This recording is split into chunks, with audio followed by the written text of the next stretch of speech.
College کی طالبہ doctor Asma رانی کے قتل کے خلاف سراۓ نورنگ میں آل پارٹیز اور عمائدین علاقہ نے مشترکہ طور پر احتجاج کیا، جس میں عاصمہ رانی کے والدین، رشتہ دار، سیاسی سماجی شخصیت اور اہل علاقہ نے شرکت کی۔ مزید دیکھتے ہیں شریف اللہ کی اس رپورٹ میں۔ میڈیکل کالج کی طالبہ ڈاکٹر عاصمہ رانی کے قتل کے خلاف سراۓ نورنگ میں آل پارٹیز اور عمائدین علاقے نے مشترکہ طور پر احتجاج کیا، جس میں عاصمہ رانی کی والدین اور رشتہ داروں، سیاسی سماجی شخصیت سمیت اہل علاقے نے شرکت کی۔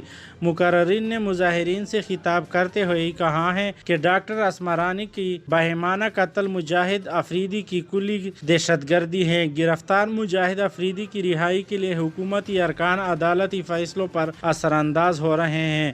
2 سال گزرنے کے بعد بھی مقدمے میں کوئی پیش رفت نہ ہوئی۔ انصاف کی دویدار حکومت کی کارکردگی پر سوالیہ نشان ہے۔ کے فضل ہے، اعلیٰ عوام میں بڑا شعور ہے کہ ان لوگوں نے ہمارے ساتھ اور خصوصاً میڈیا والوں نے یاد رہے کہ ایوب میڈیکل کالج کی طالبہ ڈاکٹر عاصمہ رانی کو 2 سال پہلے شادی سے انکار پر کوہاٹ میں گھر کے سامنے قتل کیا گیا تھا۔ کیمرہ مین رفیع اللہ کے ساتھ شریف اللہ، راز نیوز، لکی مروت۔